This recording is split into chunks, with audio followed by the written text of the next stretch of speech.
Yeah, Okay. John, I'm going to start with cross-pool caching from Netapp side.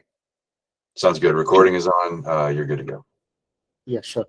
I'm going to share my screen so that everybody will get the context.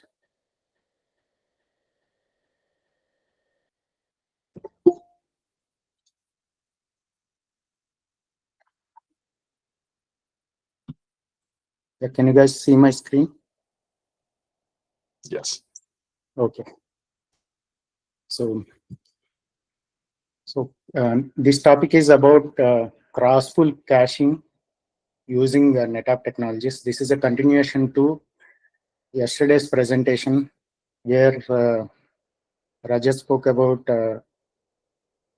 core level changes and how caching will be enabled across the pools in the cinder.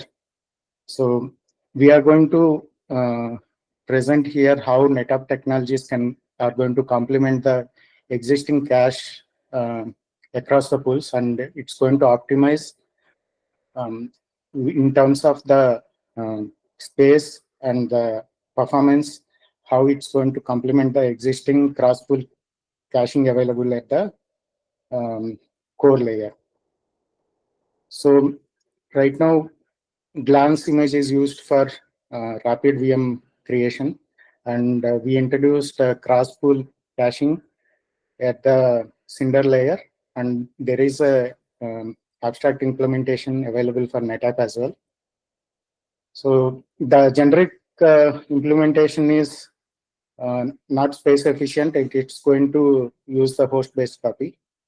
So our objective is if the pools are going to be within the Netapp, and there are different layers of Netapp where we can do optimizations.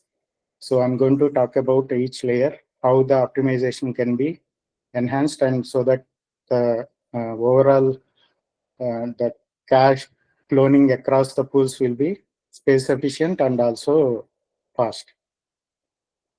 So as you know, traditional copy or clone is going to clone the entire blocks, whereas flex clone, it's a metadata copy, so it will be near instantaneous and space efficient. So just to add on to that flex clone, can you go above again, and I'll just add up. So more than the metadata copy, actually the flex clone technology aims at reusing the blocks, and the blocks are actually not copied, right? So here we are actually doing a clone where the metadata or basically any new data that is written apart from the existing block on a clone gets written into a new block, while as long as the data remains same, the blocks do not get affected. So they both the clone and the original learn actually share the block data. So this implementation is why it kind of is less costly from copy operation that we have that basically comes into picture for less clones. So does it use copy on write, redirect on write? So there is no copy operation in this case, right?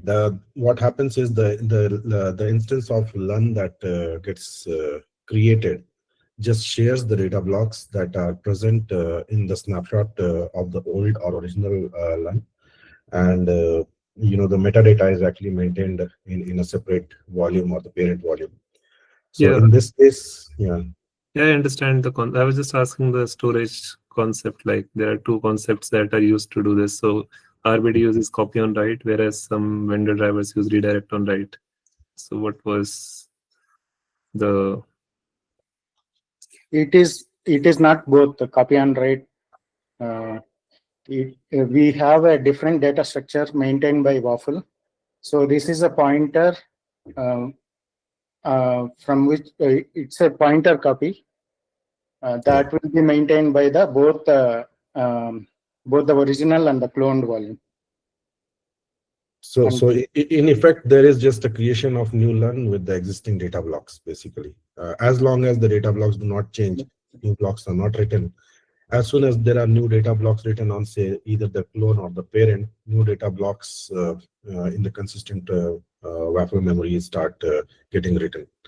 And all of them are referenced by the snapshot copy, which is where the snapshot comes into picture. So every flex clone, all the flex clones use snapshot technology to refer to the existing data blocks, right? So you can create a clone from a point in time snapshot that you take for the volume, or you can actually resurrect a LUN from an existing snapshot that you take at the volume level. So that way, it actually maintains the data block, the data blocks that are actually supposed to be maintained by the original LUN versus the LUN that gets cloned. Both of them actually reference to the same data blocks actually.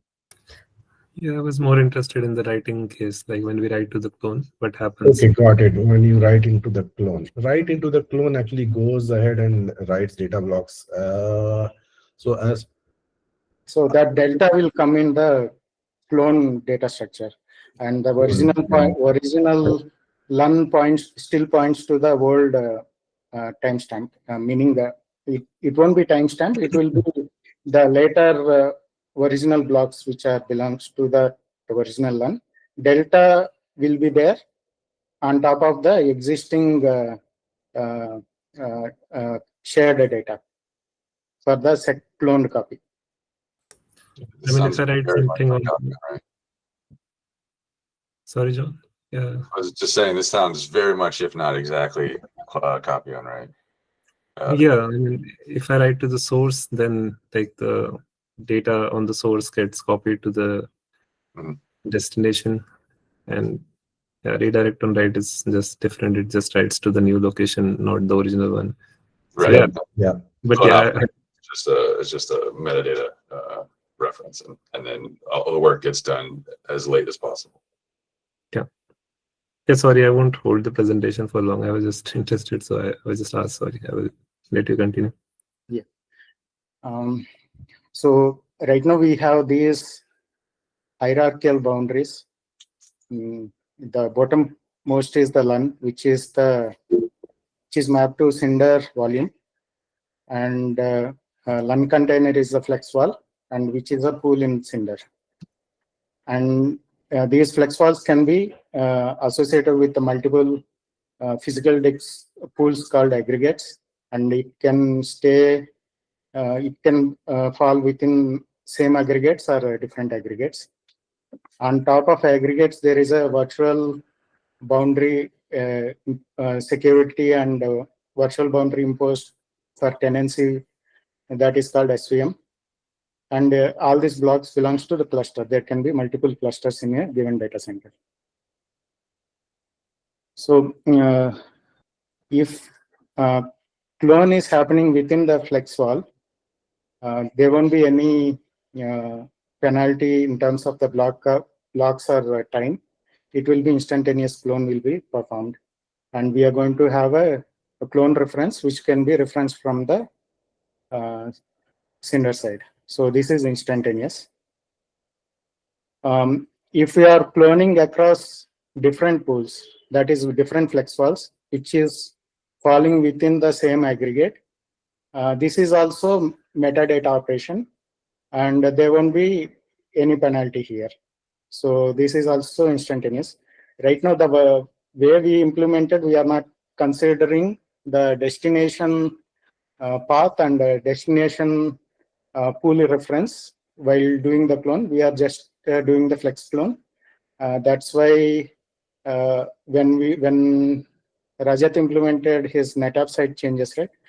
We are returning cloned LUN as a reference, and it is referred from the cinder side. So we need to extend that for different scenarios where pools can be, we can extend this clone operation across the pool. First thing is, if it is within the physical disk, this is a metadata copy from the Netapp side. If the flex clones, that is the cinder pools, falls within the different aggregates, we have to do the block level copy. So here, the blocks from one aggregate is copied into the second aggregate with metadata. This is slightly expensive, but this happens within the cluster environment. Similarly, it can stretch across SVMs and across aggregates. Here also, similar operation will be performed where blocks and metadata will be copied from one pool to the next pool. So both these operations involve data duplication and also data transfer. So we are evaluating what is the performance impact from our own internal environment. And once we understand the impact, we are going to share data with the community and Red Hat. And next is yesterday, we are talking about removing the host boundaries, that is across clusters, or that still, whenever, right now the approach is we'll fall back to the generic copy at the Cinder layer, host-based copy. So these are the scenarios. Above scenarios we can optimize. This will fall back to the generic implementation. And in case of multiple SVMs, the constraint is the SVM should be paired so that the copy operation can be performed at the cluster level. If pairing is not there, we may fall back to the generic implementation here as well.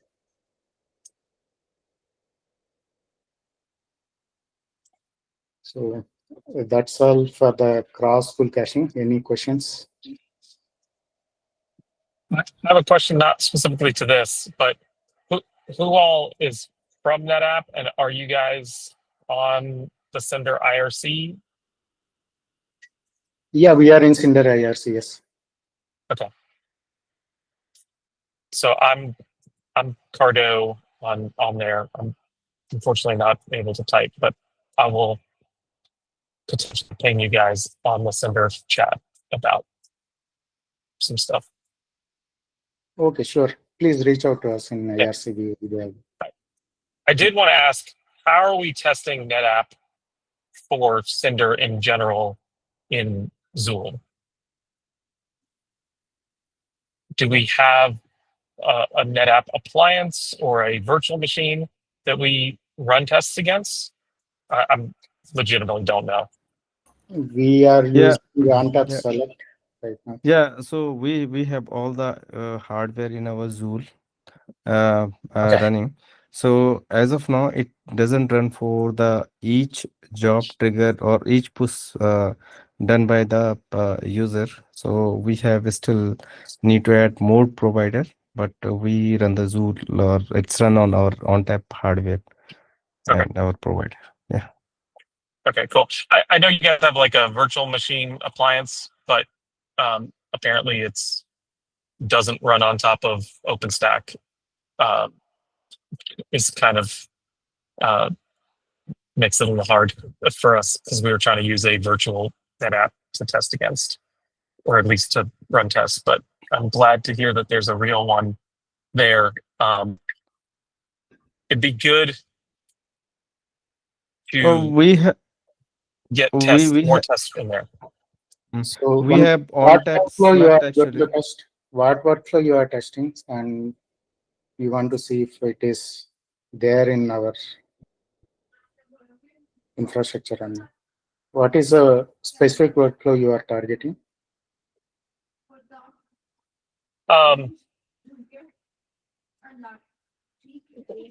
We're a NetApp customer and using Cinder and NetApp and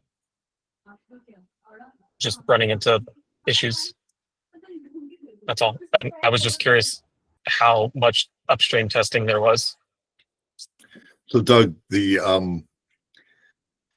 NetApp testing is third-party CI, so they run all the equipment themselves, and they run Zool or something to do the tests. They're supposed to respond on all the Cinder patches. So there's so when code change gets pushed up, they take it, they run tests, and then they report the results on the Garrett patch. Okay, cool. So we don't have direct access to it. Just so you know.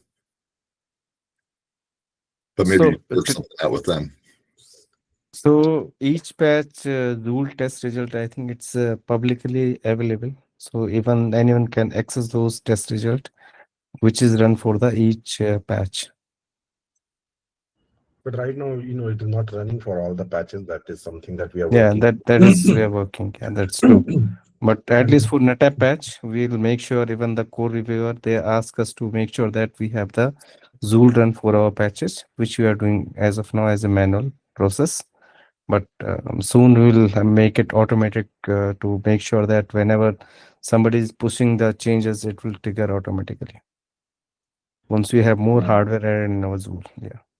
And we have also taken down in our backlog addition of more Zool tests and more Tempest tests for functional testing and for CI, and that is something that we are going to target for most of the new code that we are going to have. So that kind of should improve our coverage from the point of where we are right now versus where we should be by the end of this release. So that is something that is in plans.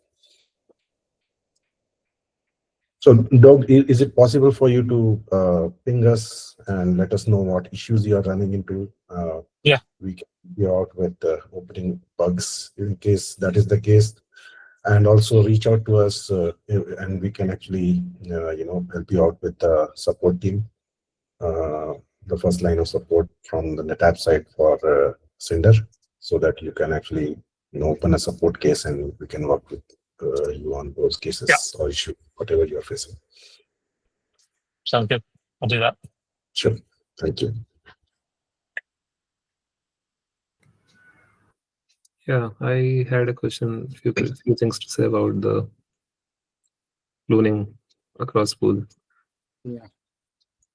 So yeah, the first thing, it's good to know, like across flex volume also we are maintaining the optimization where we won't consume extra space and it will be a faster operation. Across backend, it's still a good case because it will avoid all the network overhead if we do the slow creation, like volume creation from image, like downloading the image on the internal network, and so all that. Yeah, so I mean, even if we do across backends, it's still faster than the generic flow. I would assume, like it would still end up being faster. Yeah. Yes, Rajat, it's intra-cluster network. So Rajat, I have one question on that point, right? When we say across backends, there is no way right now, or basically if the customer is choosing to create VMs only out of a single backend and we cache the images on a different backend as well, doesn't that kind of work against the whole philosophy of caching? We were kind of double-minded there, so we wanted to understand how we should proceed with that, because unless and until the customer, or there is at least a single VM that is created on that storage backend, we shouldn't go and cache those images, right? Yeah, we shouldn't cache them, but if we have the functionality to copy that efficiently from another backend, like if it's the first VM I'm creating on and the storage is on some backend 2, but the image already exists on a backend 1. So if there is a way for me to copy the image from backend 1 to backend 2 in a storage specific way. Got it. So I think it's more about the first VM getting triggered for that other storage backend, and instead of doing a image copy, and upload, we should actually find a way to copy that across backends, which will be more efficient than copying it via the host. Yeah, but you mentioned like we have options to copy across SVMs, but it's slower. But yeah, so that is where we were kind of double-minded. If I do not use SVM2 or the storage backend 2 for VM creation and just want to do that on a single storage backend, it will kind of be inefficiently copying all the images that are on SB1 to SB2, which kind of again beats the purpose, because we also are going to be having a limitation on the number of LUNs that are created on each volume, right? So we are running into that problem as well as soon as we start copying everything genetically. If I understood correctly, Rajat, correct me if I'm wrong. So this is on demand, right? If there is a cache available for 10 VMs, we won't be copying for all the Cinder volumes. It is the um, depending on the VM location, the cache will be created. Yeah, so I think we are mixing up few concepts. I will clarify. So one is the case where we are creating a volume from image and the glance backend is Cinder. In that case, there is no cache. We are just cloning directly from the image because the image is itself stored in a volume. So there is no concept of cache in this workflow. If on the glance side, we are not using Cinder as a backend, let's say we have S3 or any other backend. In that case, we have the concept of image volume cache on Cinder side, where when I will create the first volume from that image, that will be a very slow operation because it copies all the data from glance to Cinder, but it also creates a cache. And now any subsequent operation I perform from that image, it will be a clone of that image cache, image volume cache. Now, what we are referring to here is like if the cache is created in SVM1, like first backend, and if I want to create a volume in second backend, in that case, it won't, I need to check the Cinder side of things, but my understanding is like it will directly copy from the image cache from backend 1 to create the new volume. And it won't create another cache in backend 2. So most of the use cases which we have seen in the customer scenario. So if you see this caching technology, right, which we use for booting up the VM. So normally in customer scenario, what they do actually, they create the VM and along with that one, they creating the bootable volume, right? So means our experience to working with the customer, they want one dedicated backend or cluster, I can say, for where they are creating the bootable volume. Even in case of the Cinder, if you see, we need to give the volume type. Based on the volume type, it will create the cache, and volume type they always define for the particular backend. So there's very rare scenario where customer might be using the multiple backend in the sense multiple cluster for their backend. Multiple backend is might be there, but for the different VM vServer they are using for the each backend. So that way. Yeah, sorry, I will let you complete. Yeah, so that way actually means the way we are designing, right? That within the cluster, even across the VM, vServer, and those all things, we are trying to implement that in our this caching thing here. Yeah, again, I'm confused with the usage of cache here. But yeah, anyways, what you are saying here is like a customer will only consume. So for a particular image, they will only create VMs in a particular SVM, which is one Cinder backend, and it should rarely go to a second SVM. Yeah, which might because in if you see that glance configuration, especially in the Cinder case, you are giving the volume type, right? That based on that volume type, it will decide which backend they will going to create that bootable volume. So normally customer has one dedicated backend for creating the bootable volume. So we are working with one of the customers, so they have this kind of configuration where they are dedicated putting one backend for the creating the this bootable volume. And other backend for data volume creation and those all things, and all depend how they are making sure that it always create on particular backend. It's based on the volume type. They are deciding volume type is giving by based on the backend name. Yeah, so if the image exists in that backend, like any pool of that backend, right, cross flex volume thing would solve their problem. Exactly, right. I was just referring to if they want to create a volume in another backend from like in backend 2 from an image in backend 1, if they want to try that case. But you are saying like it will rarely happen. Like it might happen. There can be custom cases where who might want to use multi-store or multiple stores to. So for instance, let's say I want to use one type of one type of images and they should go to one storage backend. Then I have a different classification of images, which should go to a different type of storage, and they use two different storage backends for that. What we are trying to say here is that maybe, the right way of doing the caching would be when the first volume gets created or the first bootable volume gets created with that image on that storage backend. And at that time, the first image copy can actually happen via the host.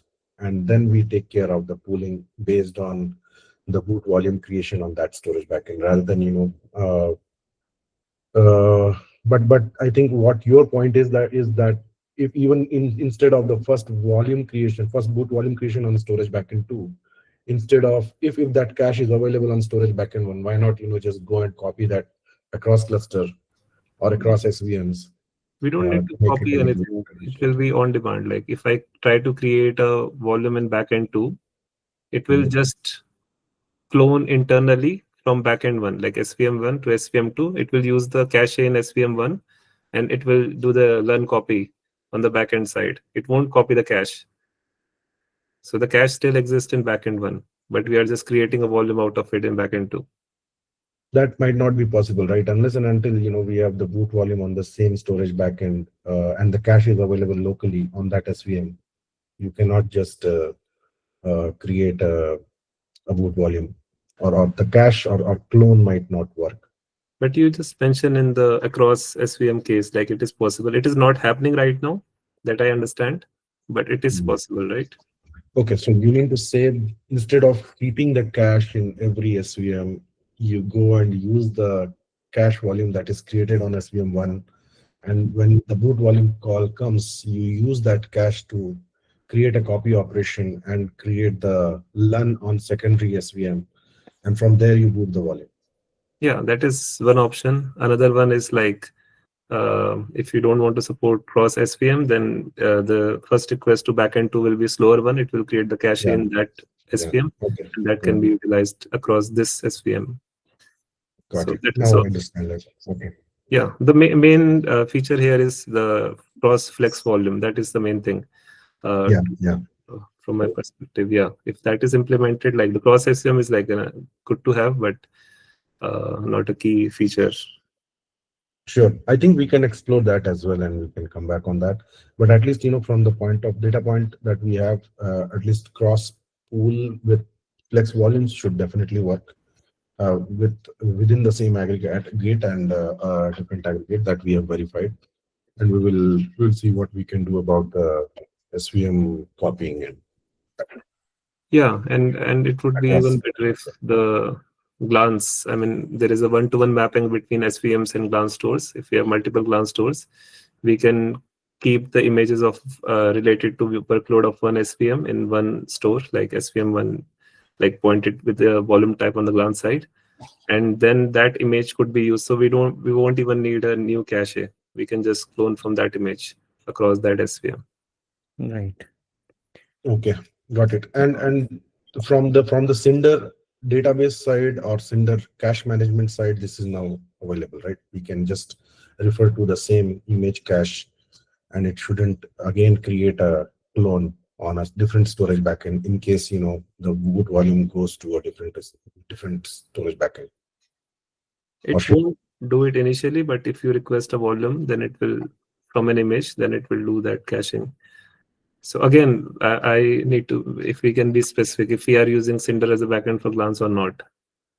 Cinder as a backend is what we are targeting right now. But if it doesn't, so the next thing will be the image cache.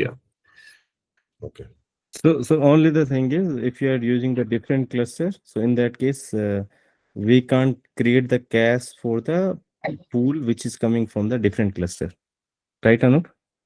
Yeah. So cache instead of that cache creation, what Rajat is saying is that you go and create the boot volume using the image data that is available on cluster 1, instead of creating a cache on cluster 2 as well, and then creating a clone out of it to create the boot volume. You just use the data that is available on cluster 1, do a storage copy operation between the two storage backends, and then use the LUN that gets created out or create the LUN and copy that image data from there. Instead of doing a host-based copy and creating a cache volume. We just maintain one cache per image, and that is across all storage backends, irrespective of whether it is SVMs or clusters.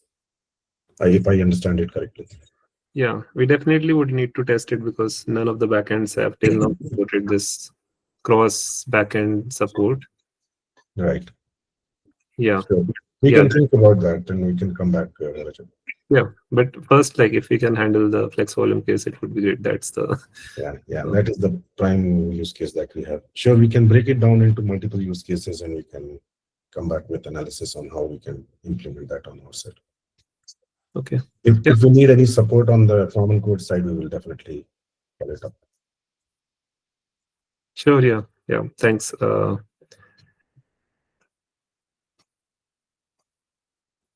Rajat, you have any questions? You said.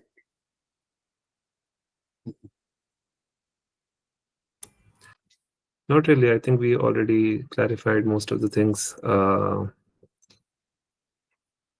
yesterday. I think while discussing the clone across pool thing, I will be working on the Cinder side of things to improve some places. And once we have the Netapp side of support for across Flex One clone, we can like combine them and test it. Like if everything works as expected. I mean, as the customer desires or as the feature is expected to work. Sure, Raj. Sure. Yep.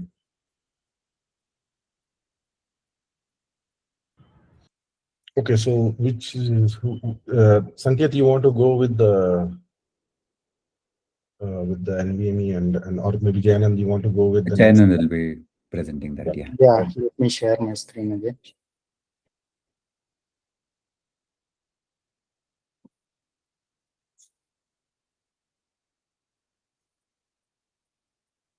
So can you guys see my screen?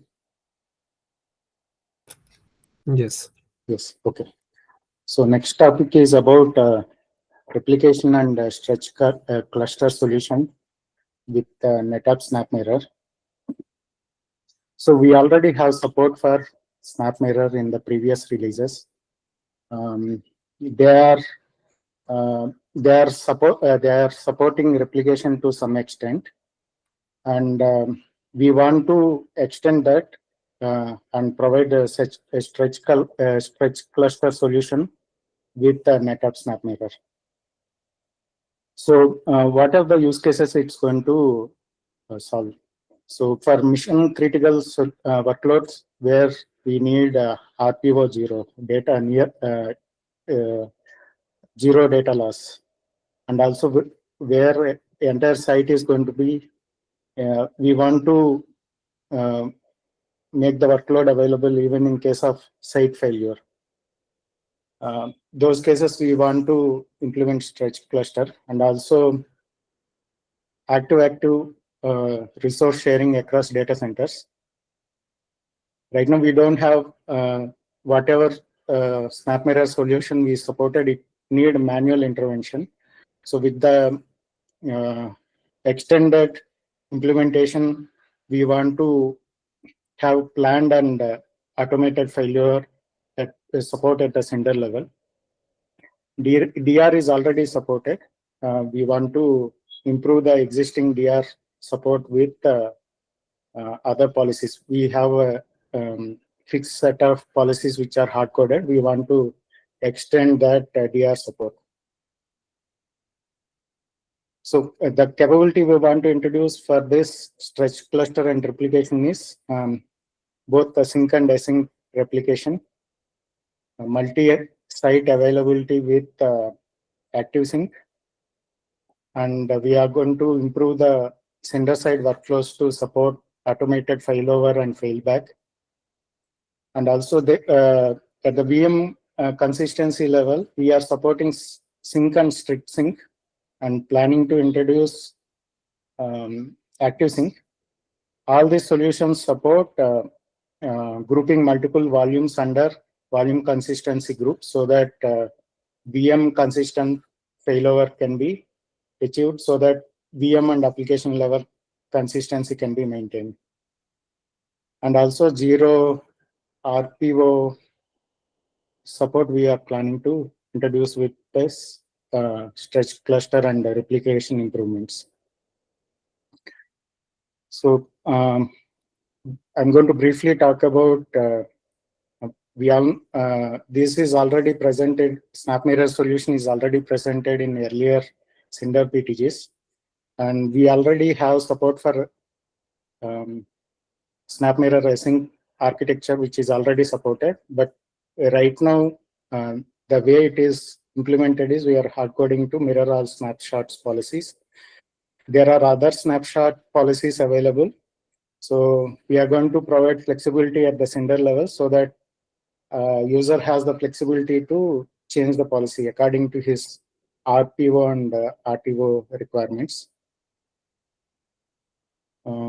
Regarding SnapMirror synchronous, we already have support to support of sync and async for high availability. Only thing lacking is we are creating single consistency group for each volume. The improvement we are planning to do is we are going to have VM level consistency support with volume consistency group. And also we want to improve the workflow in terms of the failover and failback mechanisms that we are going to improve it at the Cinder side. Regarding SnapMirror Active Sync, this is partially implemented in earlier releases, and we are supporting only Netapp side. We have support for SnapMirror Active Sync with automated failover. We are planning to introduce full duplex in this release. To have this full duplex support, we need dual active paths from all the nodes where VM workloads or application workloads are going to be present, and we need transparent failover support for all the nodes. So this is something we need inputs from the community. Right now, our understanding is wherever VM workload is present, that part is active with Cinder and Netapp.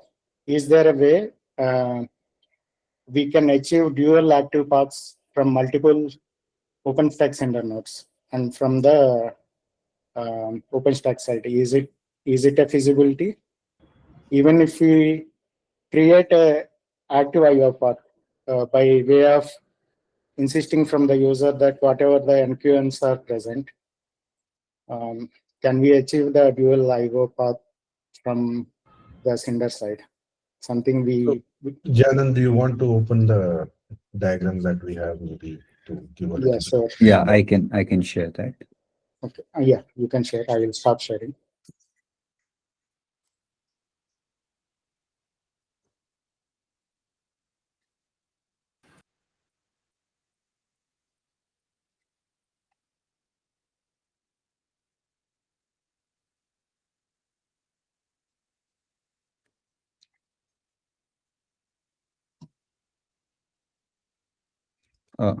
Sorry, for some reason my Mac is not allowing me to share. I'll just share that document with you. You can share that, Janet. Just Yeah, give me a yeah, moment. sure.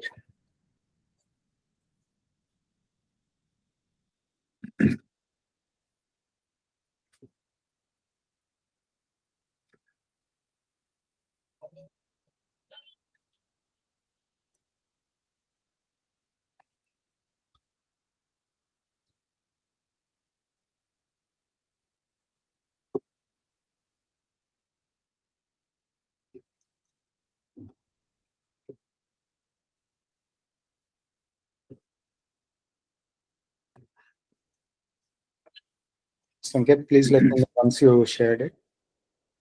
Yeah.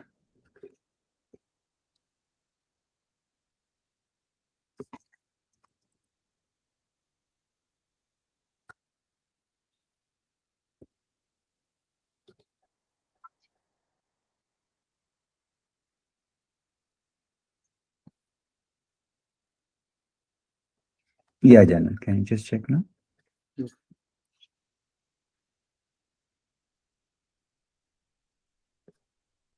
I didn't receive.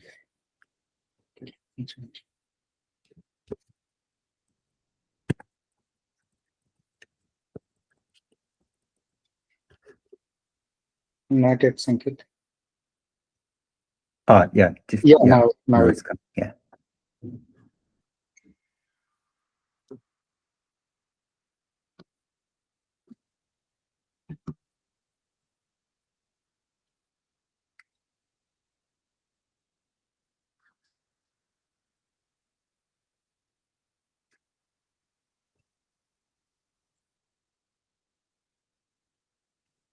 one second, I'm downloading.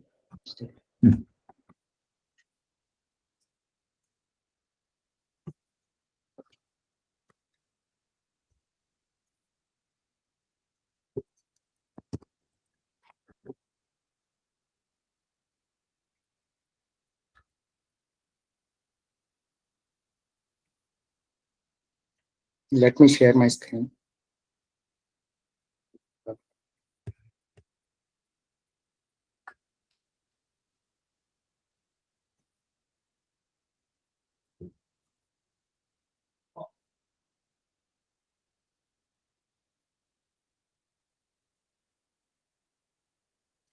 You guys can see my screen.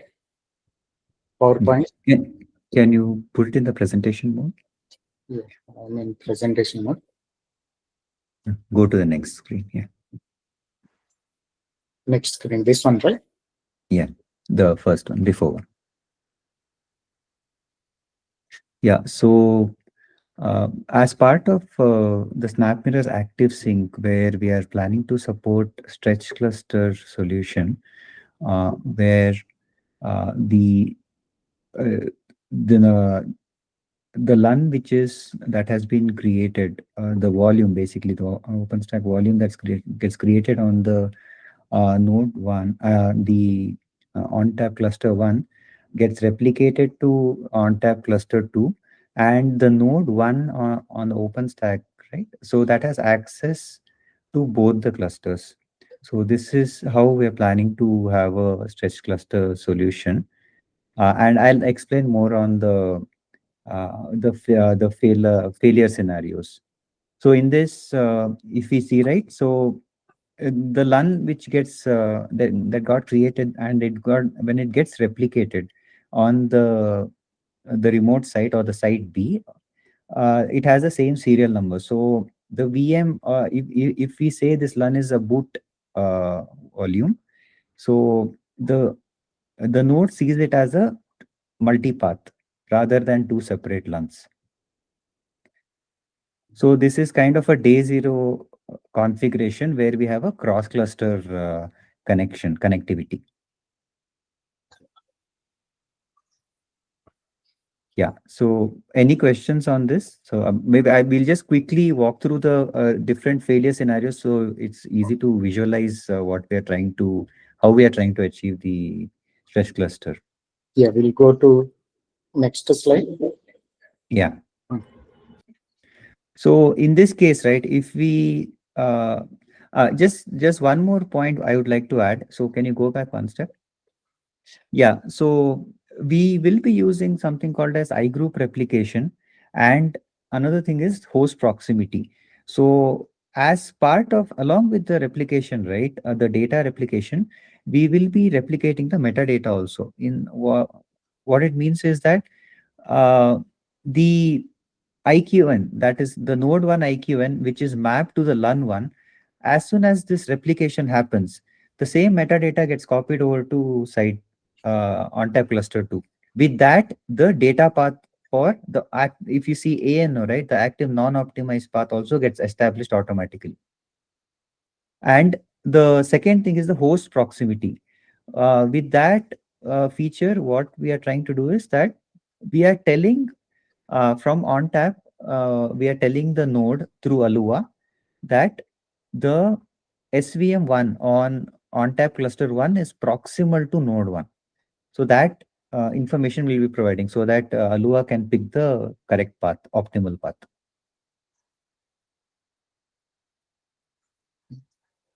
Yeah, can you go to the next slide? Yeah. Yeah, so now in case of a OpenStack node failure, right? So in that case, the VM will migrate, and since we have the host proximity set, the active optimized path from site B will be picked for data rather than site A. Yeah, so Rajat, or the community, everyone. So we had a question around this, that uh, when we configure, or when we configure the volume, right?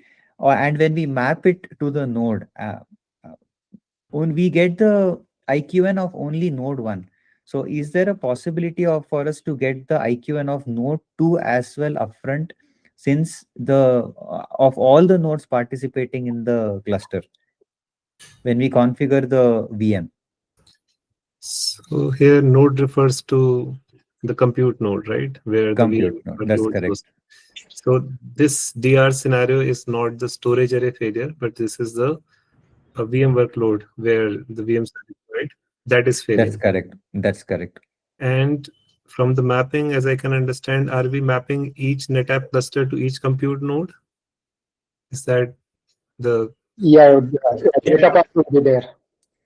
Yeah, so basically this is called, this in VMware world, this is called uniform configuration, Rajat. So what it means is that the hosts will have access to all the storage that is there, and all the volumes will be mapped to all the participating hosts. Which means if there is a host failure, the VM migrate takes care of migrating it to a different node, while since the LUN is active on both the sites, and it can be written on both the sites based on proximity. It just the host just sees multiple paths, and multipathing takes care of switching to the proximal path, which is in this case, for instance, AO, after the VM migrate happens. Yeah, but this design, so maybe Yeah, I'll give some more context, right? So for these paths to be established, right? Basically we need the IQN to LUN mapping on consistent this ONTAP cluster 2, right? And for this node IQN, if I do not give it upfront here, right, to ONTAP cluster 1, this data, the node 2 to ONTAP cluster 2 data path cannot be established. yeah, but my question is, why does it need to be established? So I'm saying, like, if we have 100 compute nodes, how many storage clusters? Do we support 100 storage clusters? Or is there always going to be 2 storage clusters that are going to be connected to 100 compute nodes? Yeah, so here we are talking in terms of a peer. They are a primary cluster and a secondary cluster, like a peered cluster approach we are using here. So it will always be, storage will always be a binary, and there will be multipathing that will be enabled on the host side, which means it can see because the LUN ID and the LUN identifiers are same, and the LUN mapping data makes sure that the LUN mapping ID also is the same. It is as if, I have the same LUN that is present on another path from storage. Yeah, Right. I understand. If I tell you right, expectation is node 1 and node 2 should be in HA like the way cluster 1 and cluster 2 are in HA at the NetApp level, so that we have these paths pre-built. When there is a disaster, right? When VM moves from node 1 to node 2, we don't have to rework the data paths, whatever is the connectivity. Only the metadata from node 1 to node 2, if it comes to VM related metadata comes to node 2, right? Immediately VM is available from node 2 without having to rework the connections to host to the storage. Yeah, I'm not sure if Nova supports something like this currently. I'm just saying, if I add a node 3, what are the connections going to be like? Or is it like specific custom case where there will be only two nodes and 2 clusters? Is that a specific configuration? No, there is no limitation on the OpenStack nodes, right? So there can be any number of nodes, but underlying ONTAP cluster, it's a peering between two sites. Okay, it will always be 2, irrespective of the Correct. number of compute nodes. That's correct. Yes. And one more prerequisite here is that this is a metro cluster kind of environment where the two sites are not far apart. The distance between the two sites is 300 within the 300 kilometers range, so that the latency doesn't go beyond 10 milliseconds for the writes, so that you can achieve that 0 RPO. Okay, so now we are talking about a case. Okay, now that part is clear. So we are talking about a case where there are n number of compute nodes. If one compute node goes down, all the VMs are evacuated to some other compute node, and the Correct. connection to the NetApp array should be the one closest to it. Yeah. Correct. Either it's like, because in this scenario, I don't see any reason why it should move. The connection should move from ONTAP cluster 1 to cluster 2, because ONTAP cluster 1 is still active. But you are saying like cluster 2 is in more, what do we call it? Like It has a more proximity. Proximity. Yeah, correct. It's the more Proximity of proximal closure. path. Correct. So since we have broadcasted via Aluva, right? Node 1 can now decide to use ONTAP cluster 2, because it doesn't know that they are paired sites. It just looks at the paths and it sees this as the optimized path. Yeah, so yeah, maybe we will need some help from the Nova guys. But as I understand the case, Nova doesn't evacuate whenever the nodes, like the VMs on a compute node goes down. It does evacuate in that scenario where it will create a new connection, like it will call cinder to create a new Correct. attachment to the other node. So when the request comes to cinder, then it's up to us to decide which cluster to serve it from. So we get the IQN at this point, but it's not pre-populated. Like I don't think, unless we call the attachment attachment create, Nova sends its host information in any other case. Yeah. Mhm. So it will be on demand, basically. So when it decides which node to pick, only then Nova sends that IQN to the cinder. yeah, you can see the get connector properties in OSBrick. So that is only called when Nova issues an attachment.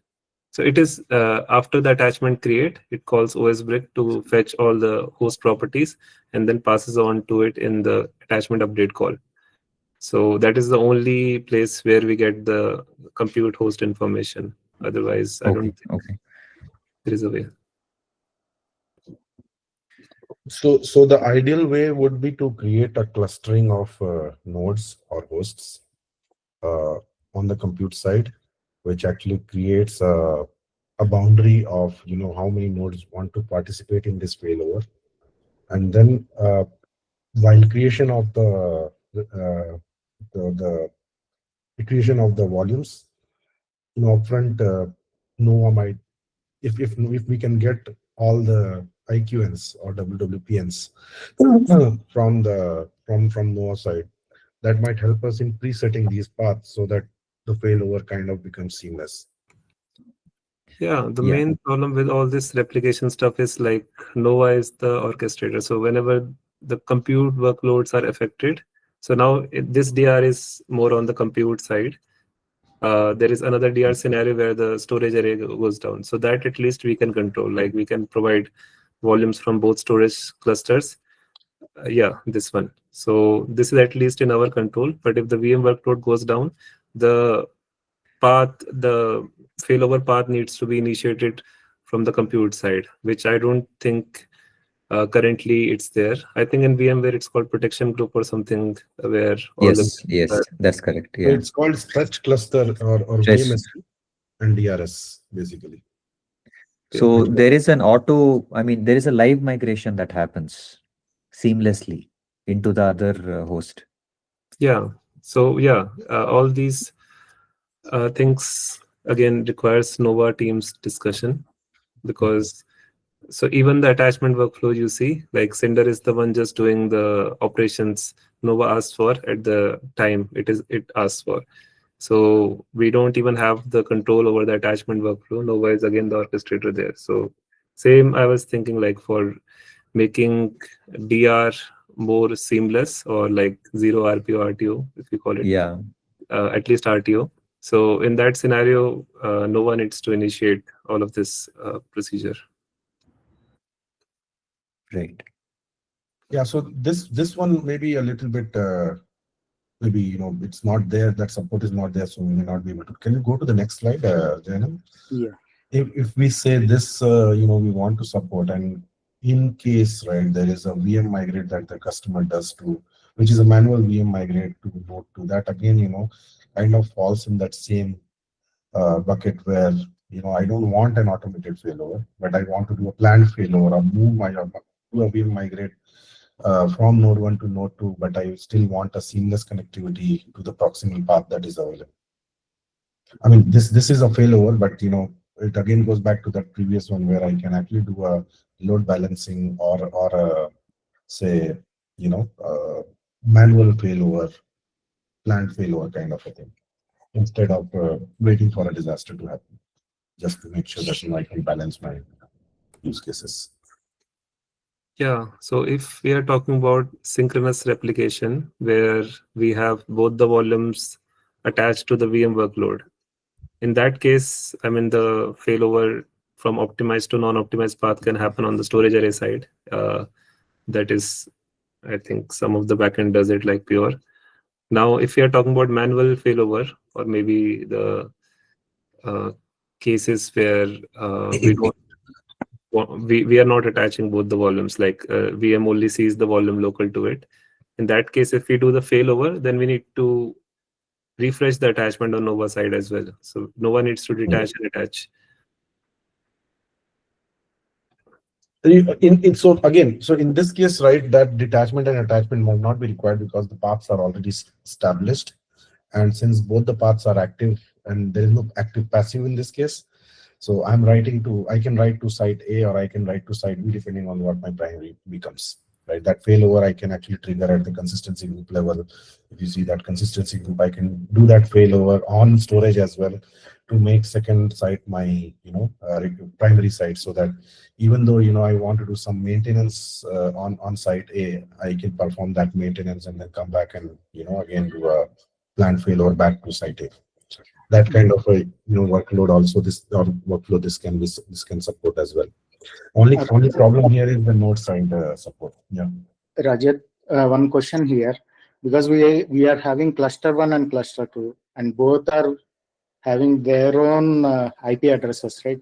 Multipathing or optimal path works at a single IP level, if I understood correctly. No. No, I don't think so. If you provide it the targets and the LUN is exported with the same SCSI ID, which is on the backend side. So multipath takes the SCSI ID, SCSI WWN, if you call it, on the backend side. If that is the same for both the LUNs, then multipath will group all the paths into one, irrespective of where they are coming from. But here L1 and L dash is there, right? SCSI ID. Yeah, so it will change. Then, yeah, both are different LUNs from host perspective. That is why I wasn't sure about this approach. Like I've seen. No, it doesn't. It's in this case, the LUN ID is the same on L1 and L1 dash, right? If you see, the LUN ID is the same as part of. Same. He is talking about the SCSI ID for path establishment, IQN. Yeah, it's the same. So it sees it as a multipath LUN. Okay. Yeah, I have never tested it, so I mean, you would know better, or like other vendors that are using this case. But the SCSI ID needs to be the same from conceptual point of view to group it in We the same. validated it on the dev stack, so it considers it as a single, two paths for the same LUN.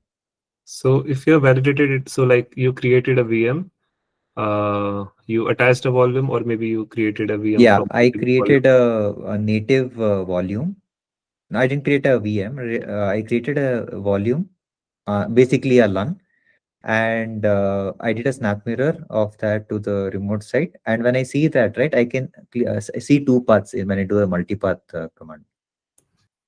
Okay, and when you attach it to the VM, or like it is attached to the VM, and when you do multipath -l, you see paths from both, and the SCSI ID, the multipath ID remains the same, right? Correct. Yes. Yeah, then the LUN ID would be same in both.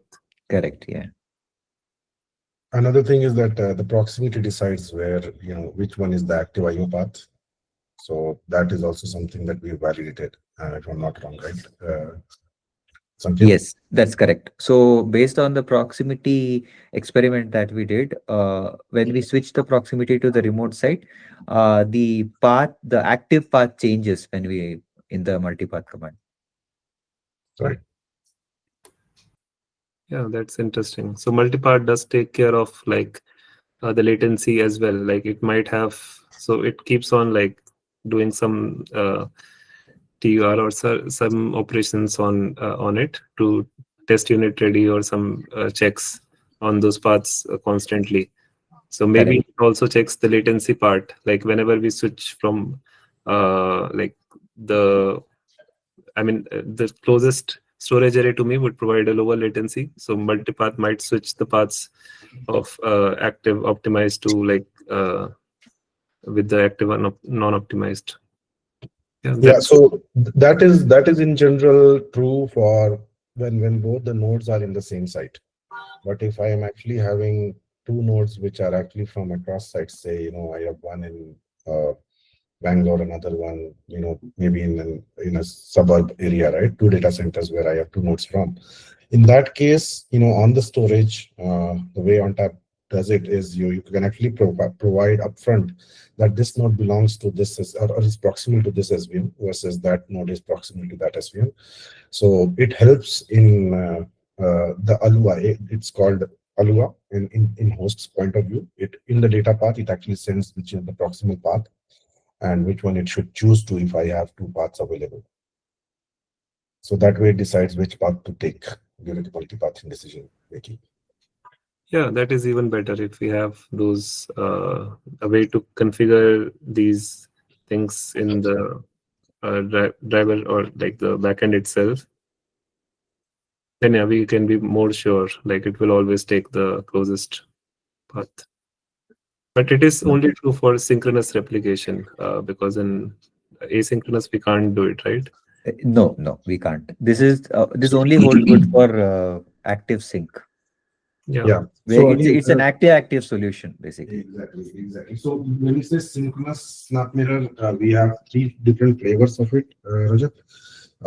Two of them are strict sync and sync, which are again active passive, but the RPO is 0 because the storage takes care of syncing the data on both the sides.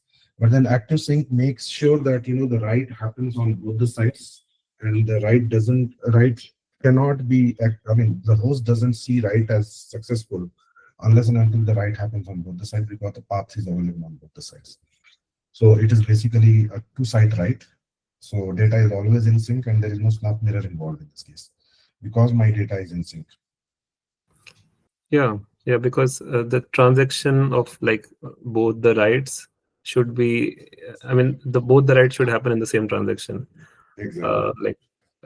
Correct. Acknowledgement is sent when both the sides are actually on sync.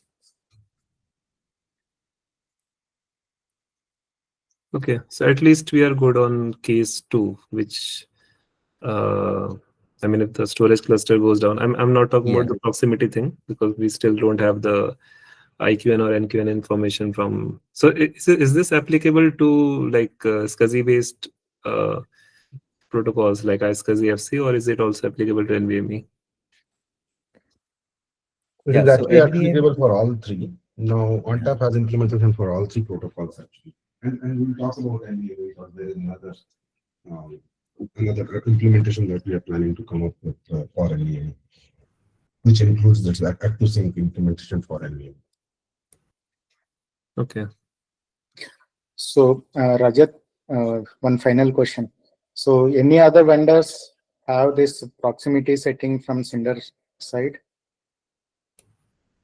I mean, we rarely talk about replication, and this is the first time I'm hearing about the proximity. Maybe others might have more experience, but I haven't heard this use case before.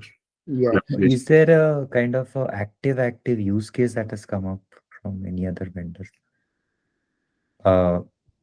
Because till now replication has always been about active passive, right? Where one has to go down and the other one has to be, the other LUN has to become read write first, then only it's accessible. So in this case, both LUN on both the sides are read write upfront.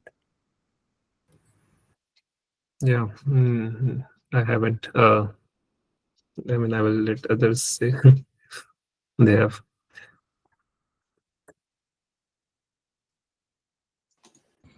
So I think we can proceed with the second use case while we can pursue the first use case, which has no dependencies. But maybe we can do it in multiple chunks, Sanket, from our end. We can start with the first use case, which might work seamlessly.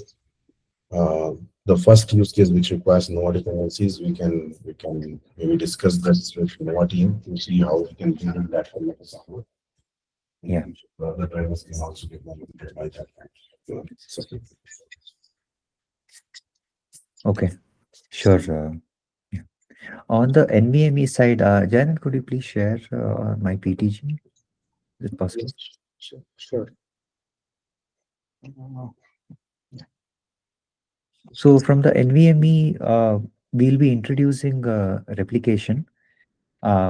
For iSCSI, we already have as Janan said, we already have the replication for async and for sync snap mirror. With NVMe, all these three flavors will be introduced as part of the G release. So I've just put up the details here. So the asynchronous policies, we will plan to have the pre-canned policies that ONTAP supports.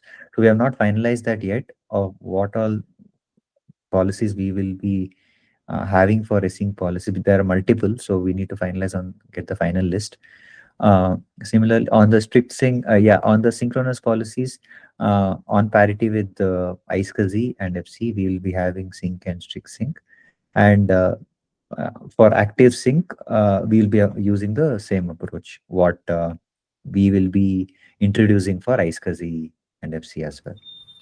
I have a quick question. So we keep mentioning ONTAP here, but we are also like working towards the ASA R2 platform. So that's a different operating system, if I understand. Yeah, that's a good point. Yeah, and thanks, Rajat. Yeah, this we are talking about the unified ONTAP. So we have two flavors, right? Unified ONTAP and ASA R2. So here the implementation is very specific to unified ONTAP, the older version. Okay, What is the difference between these two? I will talk about the differences. Actually, there is one more section that we have to talk about, is basically the ASA R2. So we will cover that in that next discussion, maybe after this. Basically, it is just a simplified SAN array, which kind of abstracts a lot of mass information and non-required resources and abstracts it from the manageability point of view, and just exposes storage units, which are basically namespaces and LUNs, as the primary storage objects. So I'll cover that part on how that is different from the unified storage that we have. Yeah, to reiterate here, the replication support that currently we are bringing in will be very specific to unified ONTAP and not for ASA R2. okay. Yeah. I think that's all we had. Any questions around the replication? Yeah, we definitely want to improve. So, I mean, we keep comparing with VMware. So they have very tightly coupled architecture where their VM workloads or the storage, like everything is kind of owned by them, and they have like developed pretty good what we got, coupling between them so that everything happens seamlessly. Like if we want that behavior, we definitely want to involve Nova more in these discussions about replication if we want to create Yeah. a DR solution for OpenStack. If you're just talking about Cinder, then we already have something. But if you want on an OpenStack level, then surely Nova would be helpful in the conversations. And when Yeah. what you're talking about here is for basically active failover? Yeah, so what we are talking about here is active sync, where failover can be on the node side or host side, or it can be on the storage side. Since both the sides are active, and it is basically called active-active, the data does not need to be synced, or failover is not required. So the failover is automated from the storage side. And once the failover is done and secondary side becomes primary, since the data is already there, the node can actually start, or the VM can start writing on secondary side with 0 RPO. And if in case the VM can move seamlessly, or VM migrate can happen seamlessly in future, we can also achieve 0 RTO. So that is like if the use case, for instance, can be a streaming site, which is actually exposing a video from two sites. The LUN is actually a block, and so basically the video is exposed as a block. When there is a failure due to some reason on one site, the streaming doesn't stop, and it is seamless failover to site B, and the streaming continues to happen from site B, which is also active at the same time.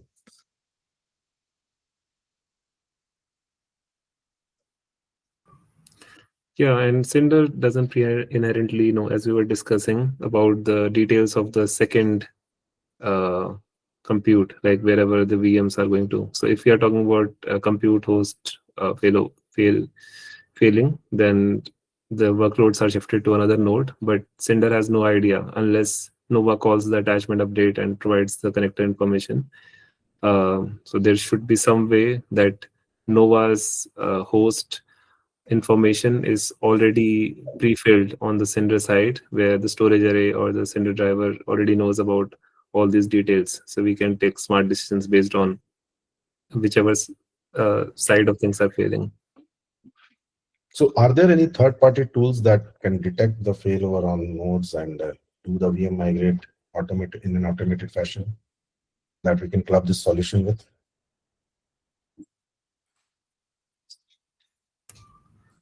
I think there were some projects that did VM lifecycle management. Maybe Watcher was one of them. I need to check. But yeah, there were some tools that was managing the lifecycle of VMs. So yeah, I heard about Watcher that is implemented on Rosso recently, I think, right? In Flamingo, if I'm not wrong, which actually takes care of doing the load balancing on the VMs, on the node side as well, for the VMs.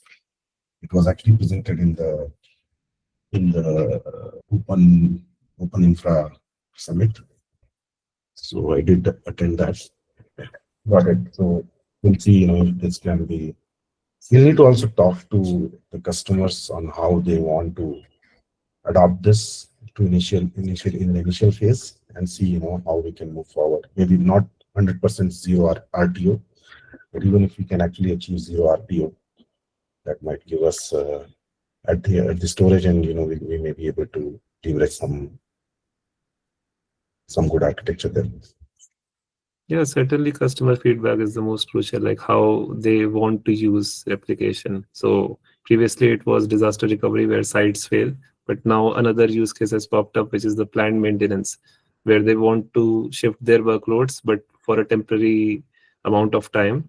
There should be no downtime, but whenever they want, they can switch back.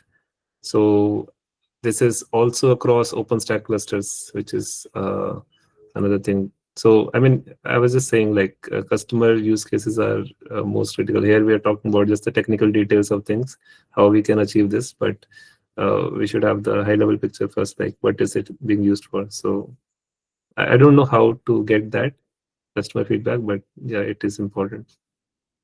Rajat, So- for failover, we already have Nova site support, right? In terms of live migration, they can do it without relying on any external implementation right now. Failover as in like from Planned migration, planned maintenance tasks. They can move the VMs to a different or a specific node based on their workloads, right? yeah, from the compute node perspective, like the Nova side, like compute side of things, they can live migrate their VMs. Hmm. But if they want the same VM but want to move the storage workload, like I'm using volume 1, which is the primary, and I want to use the volume 1 dash, which is the replicated secondary volume. So I want to switch from primary to secondary and then do some maintenance task on cluster A. So I'm talking about storage side of things, like planned maintenance on that side.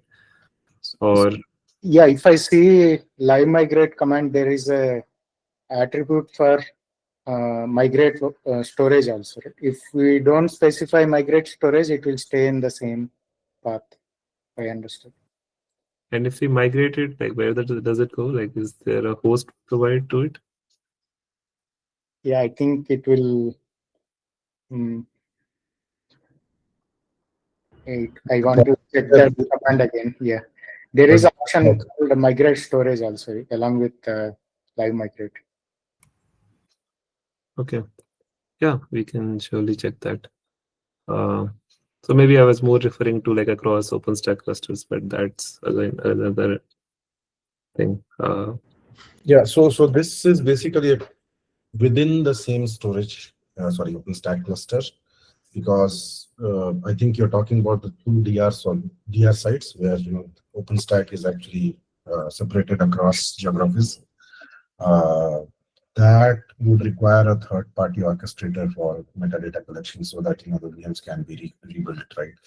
Unless and that kind of an orchestration can be done. There used to be a tool in VMware infrastructure called SRM, which kind of did this for VMware architectures. But right now, I don't think we have that kind of a solution over here. This stretch cluster solution actually, kind of stretches the compute across two sites and also stretches the storage on two sides. And what we are gaining out of it is the orchestration is basically happening on the single OpenStack. But if any node failures or if any storage failures happen via the same OpenStack cluster, I should be able to orchestrate my failovers on both the host side as well as on the storage side.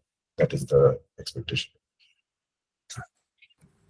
Yeah, I understand. Now we are like, right now we are just discussing the same OpenStack cluster thing. Yeah, I'm just saying like there could be a use case where customers demand that because they do one-to-one comparison between like these features. Like I'm coming from VMware, so I need this, and so yeah, I mean the potential use cases and more discussion on those, how to address them. Sure. Yeah. So just to give you all a heads up, I don't know if you're familiar with me and where I work and whatnot, but I work at SAP and I manage Cinder's deployments on their entire cloud worldwide. And we're currently using VMware with Netapp based volume storage arrays behind it, and we're in the process of migrating over to KVM. We do not have replication enabled. But one of the most common use cases for us is decommissioning and rebalancing of our aggregate volumes. We do that frequently because the aggregate becomes very close to being overcommitted, and so then we have to migrate volumes around and rebalance everything. And I know this is separate from the replication active topic that this kind of has brought up, but one of the other use cases that we have is decommissioning older Netapp arrays that we have, because we've had them for quite a long time now, probably 8, 9, 10 years now. So sometimes we do get a new NetApp in and we have to move everything over. And we're currently using just the Cinder API to migrate volumes over. Is there an easier way to do that than what we're doing now? And mind you, we don't have replication enabled through Cinder.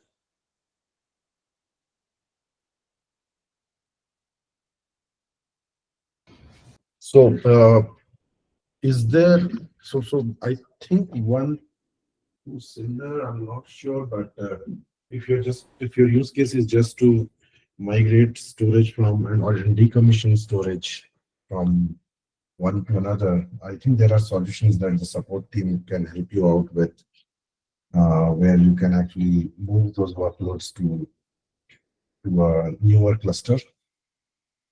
But I'm not sure if then suppose that you can actually then use it for Cinder because they are Yeah, not right. as So yeah, therein lies the problem, right? Is that Cinder manages these volumes. It has a specific host, it has a specific provider location, and all of that. So this is why we go through the Cinder API, which it works. It totally works. I'm actively doing it right now as I'm in this meeting. But so yeah, I think anyway. what we are trying to do here is host-based copy way of doing that, maybe from one region to another. Where Yeah. or maybe from two The- nodes or something like that. So you're talking about that you're using the Cinder API. So you mean to say you're using this OpenStack migrate command to migrating the Cinder from one pool to other pool? Correct. Okay. So that is the one way of doing this, which is currently supported, and other is kind of retype. So that also do the similar kind of things. Which turns into a migration. Yeah. Mhm. Yeah. Okay. So as of yeah. I think what you were more interested in the use case of auto rebalancing between pools. Yeah, potentially. We're looking at multiple options. We have a lot of things in development, which is all open source. And one of the things that we're looking at is this external process. It's called Cortex that we're using to do a lot of scheduling. And one of the things that I'm interested in is creating something that looks at the NetApp backends and all the pools and recognizes when stuff needs to get rebalanced automatically, and having that call Cinder to move volumes from one pool to another, which could move it to a different NetApp, which could move it to a different pool within NetApp, just depending upon whatever situation there is. But we do a lot of this all the time, unfortunately, just because of go ahead. Yeah, please go ahead. So for rebalancing, I think you can use the existing filter functionality, which is already OpenStack has. So you can tell the scheduler actually. You can place or provision your Cinder volume in the particular backend. So those kind of functionality you can use. But other can also comment on this. How we can decide, how we can tell the scheduler actually go and pick up this particular backend, or based on capacity, or based on the performance and other factor also. So that is already built in the OpenStack. Yeah, that's what we're using, but we don't have anything specific to the NetApp filtering. Anyway, yeah. I don't want to hijack this meeting. Yeah, no.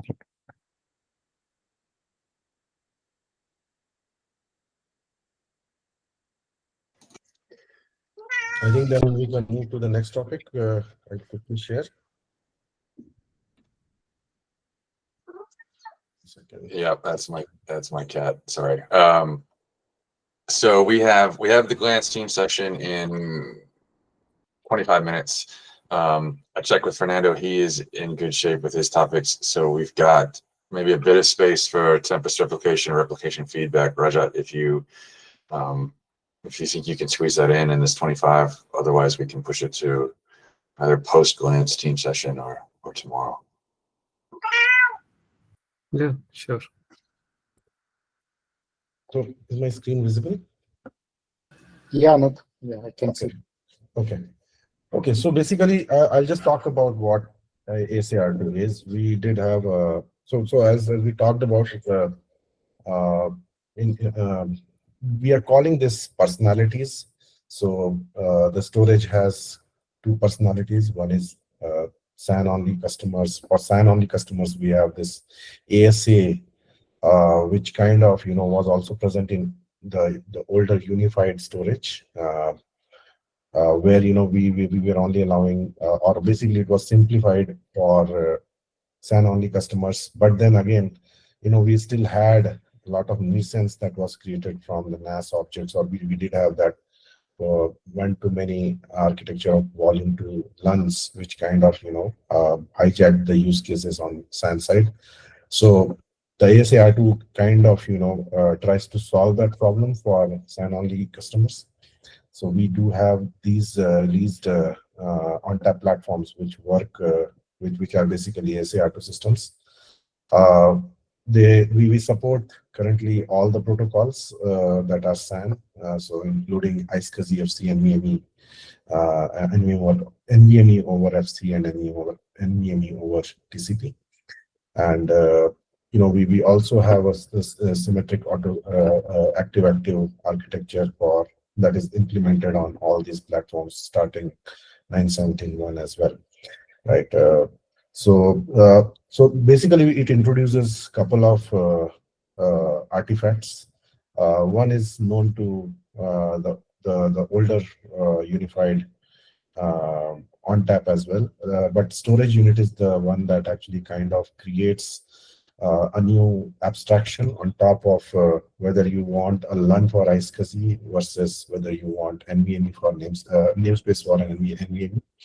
So a storage unit is an abstraction that is created on top of a LUN or namespace. You can still go and create a LUN or namespace, but if you see the system manager UI, they have simplified it to just create a storage unit with a type of either LUN or namespace, right? So that is how this simplification kind of helps, because we treat both the storage objects in a similar way, because they both all of them actually belong to the SAN protocols. Given that LUN can be used for FC and iSCSI, and namespace can be used for NVMe. So that is the classification. A consistency group is basically basically a collection of storage units that are managed as a single unit. What it does basically, it creates a group of storage units. It can be LUNs or namespace, or in some cases mixed cases of resource. So a single resource where you can actually go and do protection, or you can use it for backups, for consistent backups. The reason why consistency group is important is because it provides consistent backups. So for instance, if you have two LUNs that are added to a consistency group and fail over a relationship that is created on the consistency group level, you get a consistent failover, which means at any point in time when the failover completes on side B, you are getting consistency of snapshots that was created at the same time, and basically it makes sure that your snapshots are in sync. So the state at which the failover happened versus after the failover, the consistency group contents that are present on side B, it makes sure that they are actually consistently failed over. So for instance, let's say I have a VM which I can use where I have a boot volume and I have a data volume, right? I would want the entire VM to fail over as a unit on side B. I would add it to a consistency group and perform a failover so that I can get that consistent failover on secondary side for that entire VM, so that the boot volume is in sync with what is the content of the data volume. So that is why that is the primary usage of consistency loop. And then what Sanket explained, we are trying to kind of simplify our consistency group usage for replication, even for O9 or basically unified storage, where we are trying to help customers now. We will be trying to help customers now to group their VM consistent volumes into a single consistency group and fail over accordingly. Now coming back to, how does, so there is another change that you brought in case of ASA R2 is basically its ability to do storage unit rebalancing, which is basically automated. So for instance, in case of unified storage, you needed to decide which node to go to versus, where my volume sits based on the aggregate or node utilization.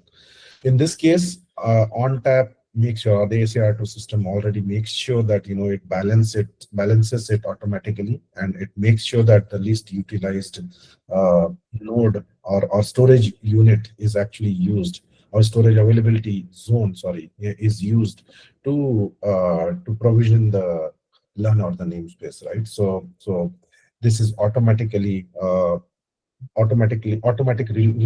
or basically it's called balance placement, which is already implemented in case of ASA R2. Okay, so the goal for this entire work that we were trying to do for ASA R2 is to make sure that we start supporting this platform as a whole. We have already come up with a new set of, some set of capabilities that we have delivered in Flamingo, and we want to add additional capabilities to the existing workflows for ASA R2, and these are the capabilities we would like to introduce. So we already have driver initialization, storage pool capabilities. We have VM create, we have data volume create, we have volume delete, attach volume, detach volume, and extend volume, which is already supported on this platform. And we are trying to come up with chat authentication, create snapshot, delete snapshot, and all the snapshot workflows which are actually required for the adoption. Along with that, we want to also support volume multi-attach, live migration, and platform utilization capabilities and default filters. So this is basically what we have charted for Gazpacho, or the G release. I would pause here, for any questions. I would just like to quickly show some diagrams to to elaborate how this works, or how this is different from what we have in unified storage. So if you see, this is basically the older or unified storage on the left hand side, where you had LUNs, volumes, aggregates, and clusters. Similarly, I can have another aggregate where we can have multiple volumes, and then LUNs, and then all of that belongs to the same cluster. In this case, the objects that are visible to the customers are the brown ones. The ones that are in silver, they are not visible to the customer. So when a customer creates a LUN, a volume is automatically created for that particular LUN, which is internal to ONTAP. And similarly, the flex taggers that used to be needed to be provided to provision a volume, for instance, we don't need to do all this management of flex wall and flex taggers, and it all the multiple aggregates, they belong to a storage pod, which we call storage availability zones, and that storage availability zone works like this. So for instance, let's say I have an HA pair which has 2 nodes. In this case, there will be a single SAZ which will consist of multiple aggregates, and I can actually expand my scale my cluster by adding more nodes. But if you see, the HA pairs actually share the storage availability zones. So depending on which HA pair is available for provisioning, ASA R2 takes care of balance placing the storage units to the right SAZ. And this is internal and this is not exposed. So for instance, one big important change is that, here in this case, the entire SVM becomes a single pool. There is no concept of volumes. And once the decision, or once the scheduling on Cinder volume happens on a single pool, ASA R2 decides where to place the LUN internally, and the paths are made available to Cinder volume, or to Cinder basically. So that is something that we have already, as I said, this is something that is already exposed or is working for in Flamingo.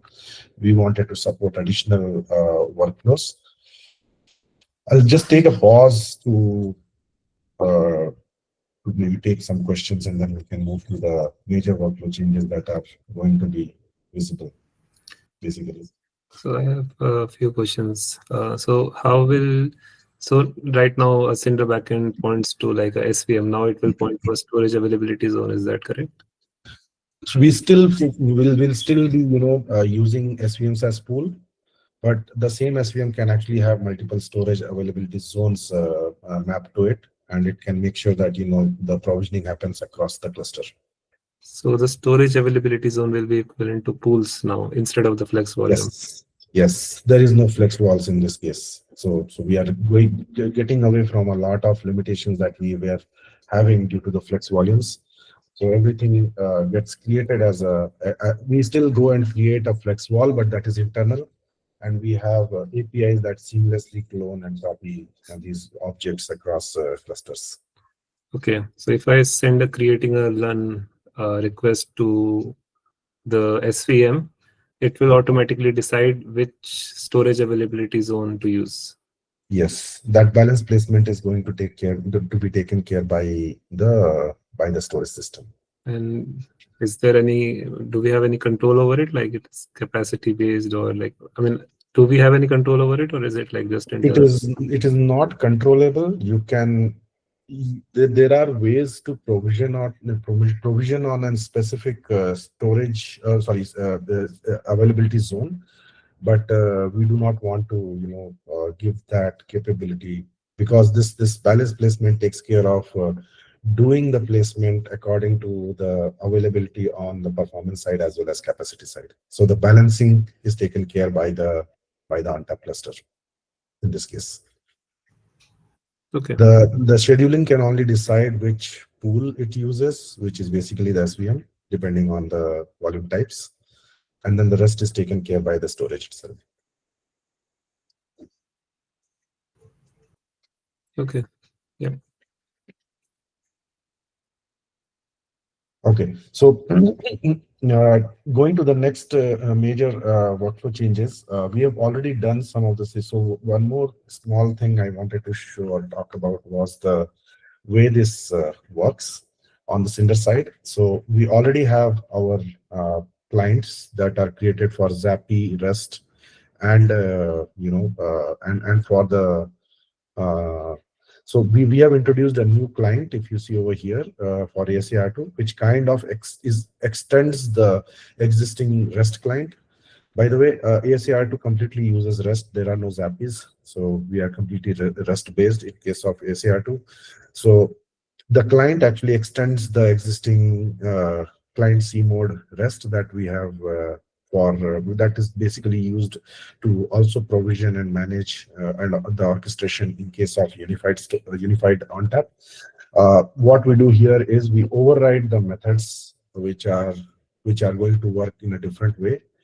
And since most of the workflows work exactly as the existing client, we only write the overridden methods over here. And this kind of class diagram shows you how this kind of is architected internally. So we can have a create LUN, delete LUN, create SVM in case of an interface, in case of the client that is there, which is basically an interface. On top of it, we have two classes. The first class implements its generic implementation of REST. And then, we have the ASA R2 client, which actually goes and overrides these. And wherever, it needs to call the super implementation, it can do that via the super dot call. So this is how, it is implemented. Sorry, I saw that there was a raised hand. Yeah, are you sharing something? Because I don't see anything. Okay. I think I'm Anybody else sharing. see? Yeah, I can see the presentation. Oh, now it just showed up. Okay, now I got it. Thank you. Okay. Okay. Coming to the major workflow changes. So we've already achieved this milestone. We're trying to get to the snapshots, which is the most important one in this case. The snapshot workflows are going to address some of the big problems that the customers used to have. So one of the biggest challenge that the customers had was the number of LUNs in case of unified storage, which was limited to 1024. So if I create, say, 500 Cinder volumes, and I want to maintain two different backups for the for each Cinder volume, I cannot do that today because I am limited by the volume pools limitation of only being able to or being capable of 1024 LUNs. So the customers complained about this a lot. This design, the ASA R2 kind of moves away from that design because we don't have any flex walls. So there is already a flex wall that gets created for each LUN that is created, which basically in turn is the Cinder volume. So in this case, there is a one-to-one mapping of volumes, and volumes can actually be scaled to, I think we are currently supporting 16 nodes or 32 nodes where we are supporting 30,000 volumes, which means a single cluster can actually scale to 30,000 Cinder volumes because they are that many LUNs or namespaces you can create today. So that way, the scaling is also, taken care of. And the second problem here is that, in case of snapshot workflows, we used to create LUN clones, which kind of ended up counting a LUN from the capacity of the number of LUNs that are possible on a volume. So for instance, let's say I have a Cinder volume C1, and then I create two backups out of it. I'm consuming 3 LUNs from the volume. So that capacity very quickly, it gets exhausted as soon as, I start reaching the limits of 300 with 2 backups, right? So this kind of a limitation is not going to be there because given that, the volume and LUN are one-to-one mapped, we are going to use the snapshot technology from ONTAP to implement the snapshots for Cinder volumes in ASA R2. So that is one big benefit that we are going to get. How is this going to work is because is by once the snapshot create is called on the volume, Cinder goes and creates a snapshot for the storage unit, which in turn creates a flex wall snapshot. Once the flex wall snapshot is created, a retrieval of that snapshot can actually be done, using the storage unit API, which actually goes and makes sure that the entire volume actually gets reverted or gets reverted to a snapshot, which means since I have a one-to-one mapping of volume to snapshot or flex volume to snapshot, I don't need to. I'm not bound by the snapshot reverting any other content apart from that Cinder volume. So that way, we are getting away from the limitations of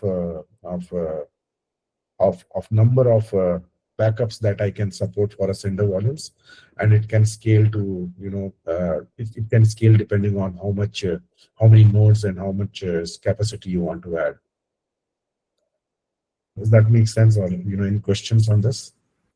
I think I forgot to capture the reward use case here, but yeah, I just talked about that as well. What is the current limitation for a flex volume? Like how many number of So you LUNs cannot create more than 1024 LUNs or namespaces on a single flex wall. And if I need to, kind of increase my pool, or basically stretch my pool or scale my pool, I would have to go and add more volumes. which is kind of a nuisance for a customer. We have customers who are trying to maintain 2 backups for each cinder volumes, and they kind of complain about only being able to use 400 cinder volumes per flex wall as a pool. Okay, and with this new thing, each LUN will be inside its own flex volume. Like, so the limitation would come to like the SVM now. What is the limitation So of the this? limitation would come to the number of snapshots you can create for that particular flex wall, which is kind of more than thousands in that case, right?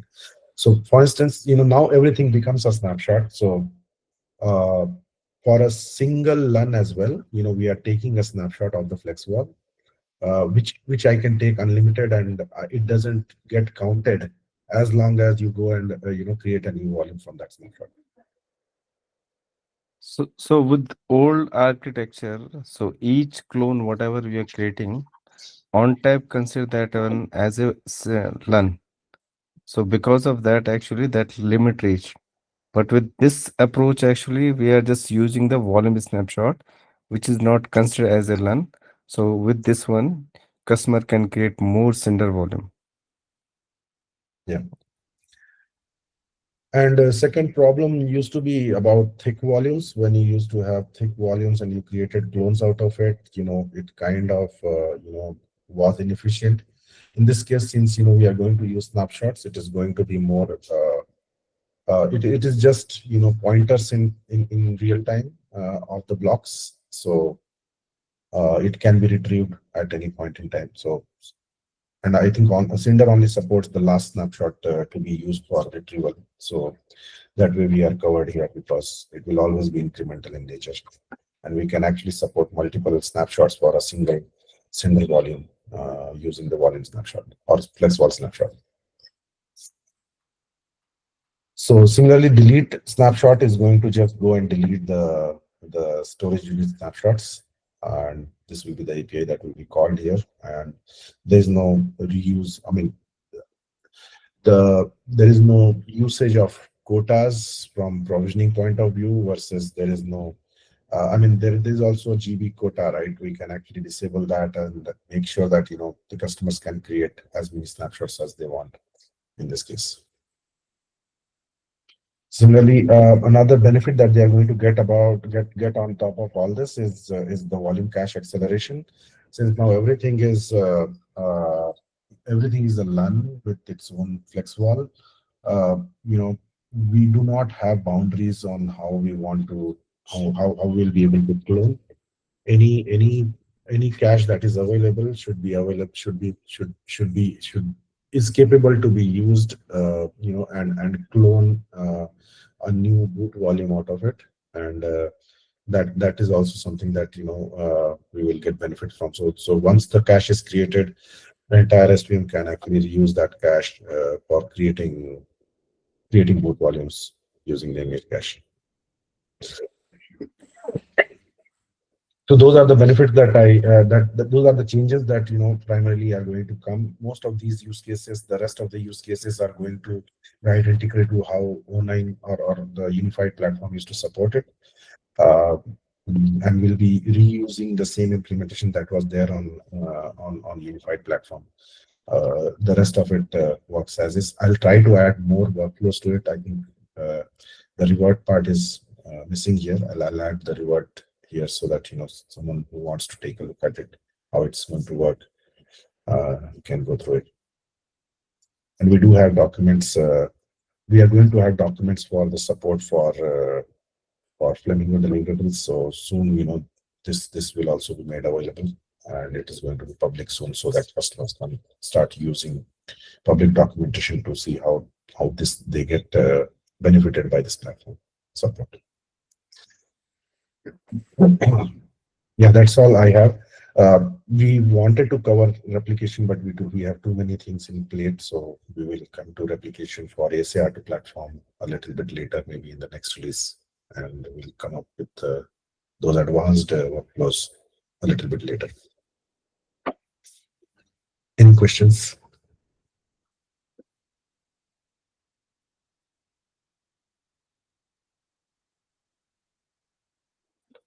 So is ASA R2 already released? Are you planning on having customers migrate all of their current NetApps to ASA R2? Is there an upgrade path? Yeah, so that's a good question. I think there is a path that is being discussed for migrating customers from older platforms to newer platform. It is not yet available, to be frank. This is mostly for the new storage that the customers would want to get benefited out of it. But yeah, there is going to be a migrate path, to be frank. It's being discussed. I don't think that is live yet because it is kind of, you see that the architecture actually is drastically changed from unified to ASA R2, which means, I need to do a lot of migration work to migrate my existing workloads to the newer platform. So right now it is not available, but we can work with you on the support side to see what can be done for migration. So that is something that we can help Okay. understanding how this will end. I'm just trying to wrap my head around the whole entire process, if it makes sense for us to even migrate to ASA R2, what are the benefits of it, et cetera, all that. Is there any public information about this? Yes, I'll type some links that you can look at to understand more about the ASA R2. Okay. And this Etherpad will be available, so I'll keep adding more details around the Cinder side of things for ASA R2 on this Etherpad. Okay. Yeah, that'd be great if there was like a list of benefits of it and all that stuff. Sure. Thank you. Sure. Yep. Yeah, that's all I had on my side, if there are no questions. Thank you for your time. Very much appreciated. We have a team session now with Glance as it relates to the encryption API. For those interested, this is being hosted, I believe, by Glance. The Etherpad should have an up-to-date link for this around line 53.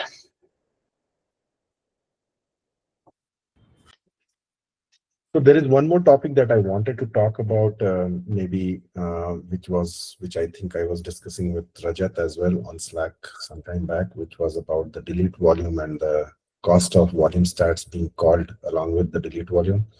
So maybe, I don't have a write-up for that, but I just wanted to discuss this with everyone and wanted to bring out some of the thought processes that we were having to fix some of the issues that we have on our side. So if we can get maybe 5 more minutes, we can discuss that. Sure. If you've got some details, throw it into the topics subsection of the Etherpad, and I'll try to slot it in. We're going to try to cover at least a couple of topics after the Glance team session. So if time allows, we'll try to squeeze it in then. Okay. I think I did have a couple of write-ups. Seeing it in the